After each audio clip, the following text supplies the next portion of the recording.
സമ്മതിദാനം വിനിയോഗിക്കുന്നതിന് വേണ്ടി തയ്യാറെടുത്തുകൊണ്ടിരിക്കുന്ന ഒരു സാഹചര്യമാണ്. ഇടതുപക്ഷ ജനാധിപത്യ മുന്നണിയുടെ സ്ഥാനാർത്ഥിയായി ചുറ്റിക അരിവാൻ നക്ഷത്രം അടയാളത്തിൽ നിങ്ങളുടെ മുന്നിൽ വോട്ട് അഭ്യർത്ഥിക്കുന്നതിന് വേണ്ടിയാണ് ഞാൻ നിൽക്കുന്നത്. ഈ വോട്ട് ഏതെങ്കിലും ഒരു പക്ഷക്കാർ മാത്രമല്ല ചെയ്യേണ്ടത്. എല്ലാ മനുഷ്യരും, ഈ മണ്ഡലത്തിന്റെ വികസനം ആഗ്രഹിക്കുന്നവർ, കേരളത്തിന്റെ വികസനം ആഗ്രഹിക്കുന്നവർ, ഈ നാട്ടിൽ സ്വതന്ത്രമായി സമാധാനത്തോടുകൂടി എല്ലാ മനുഷ്യാവകാശങ്ങളും അനുഭവിച്ചുകൊണ്ട് മനുഷ്യരായി അന്തസാർന്ന ജീവിതം ആഗ്രഹിക്കുന്ന എല്ലാ മനുഷ്യരും, എല്ലാ വോട്ടർമാരും വോട്ട് ചെയ്യണം, ഇടതുപക്ഷത്തിന് വോട്ട് ചെയ്യണം. കാരണം ഇടതുപക്ഷം മനുഷ്യത്വത്തിന്റെ ആശയമാണ് ഉയർത്തിപ്പിടിക്കുന്നത്. ഇന്ത്യയിൽ ഭരണഘടന നമുക്ക് തരുന്ന എല്ലാ അവകാശങ്ങളും നിലനിൽക്കണം എന്ന് ശബ്ദിക്കുന്ന പക്ഷമാണ് ഇടതുപക്ഷം. അതുകൊണ്ട് ബഹുമാന്യരായ എല്ലാ വോട്ടർമാരും, എന്നെ കേൾക്കുന്ന എല്ലാവരും, നിങ്ങൾ ദയവ് ചെയ്ത് ഇപ്രാവശ്യം ഇടതുപക്ഷത്തിന്റെ കൂടെ നിൽക്കണം.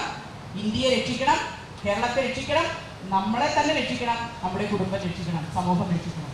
ഇവിടെ നിങ്ങൾ നൽകിയ സ്വീകരണത്തിന് ഹൃദയത്തിന്റെ ഭാഷയിൽ നന്ദി പറഞ്ഞുകൊണ്ട് എൻ്റെ വാക്കുകൾ ചുരുക്കുന്നു. നമസ്കാരം.